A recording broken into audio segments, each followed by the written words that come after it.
The American Forests by John Muir. The forests of America, however slighted by man, must have been a great delight to God, for they were the best he ever planted. The whole continent was a garden, and from the beginning it seemed to be favored above all the other wild parks and gardens of the globe.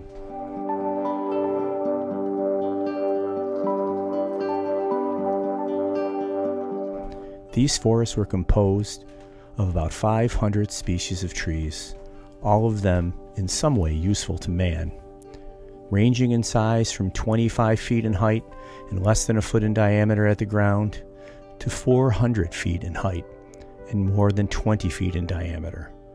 Lordly monarchs proclaiming the gospel of beauty like apostles.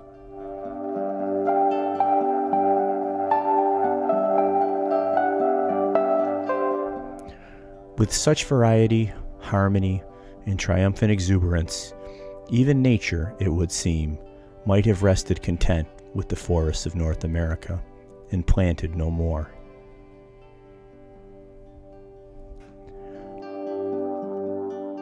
So they appeared a few centuries later when they were rejoicing in wildness. The Indians with stone axes could do them no more harm than could gnawing beavers and browsing moose.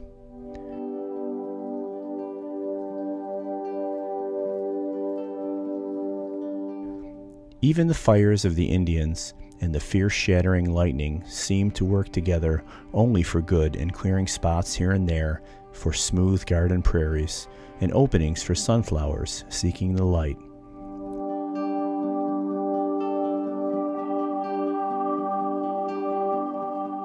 But when the steel axe of the white man rang, out of the startled air their doom was sealed. Every tree heard the bodeful sound, and pillars of smoke gave the sign in the sky.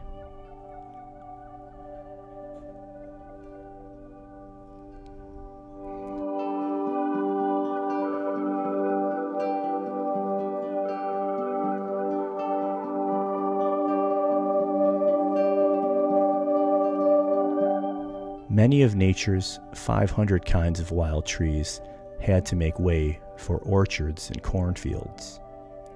In the settlement and civilization of the country, bread more than timber or beauty was wanted. And in the blindness of hunger, the early settlers, claiming heaven as their guide, regarded God's trees as only a larger kind of pernicious weeds, extremely hard to get rid of. Accordingly, with no eye to the future, these pious destroyers waged interminable forest wars.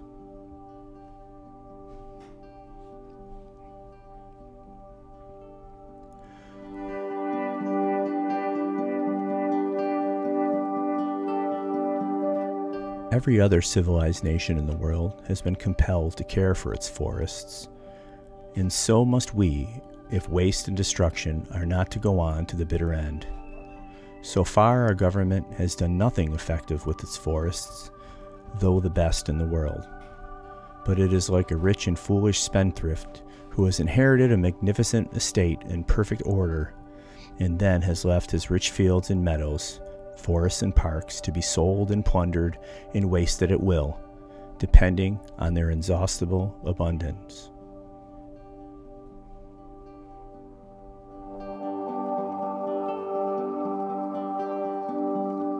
Emerson says that things refuse to be mismanaged long. An exception would seem to be found in the case of our forests, which have been mismanaged rather long and now come desperately near being smashed like eggs in spilt milk. Still, in the long run, the world does not move backward. Light is surely coming, and the friends of destruction will preach and bewail in vain.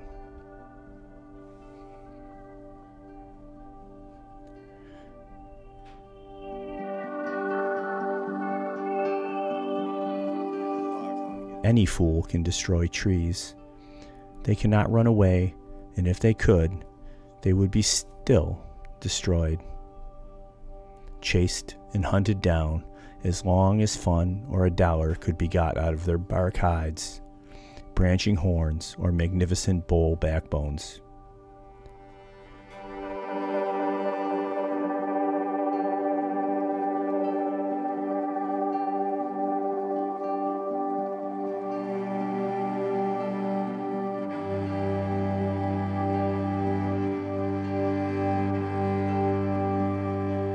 Through all the wonderful, eventful centuries since Christ's time, and long before that, God has cared for these trees, saved them from drought, disease, avalanches, and 1,000 straining, leveling tempests and floods. But He cannot save them from fools. Only Uncle Sam can do that.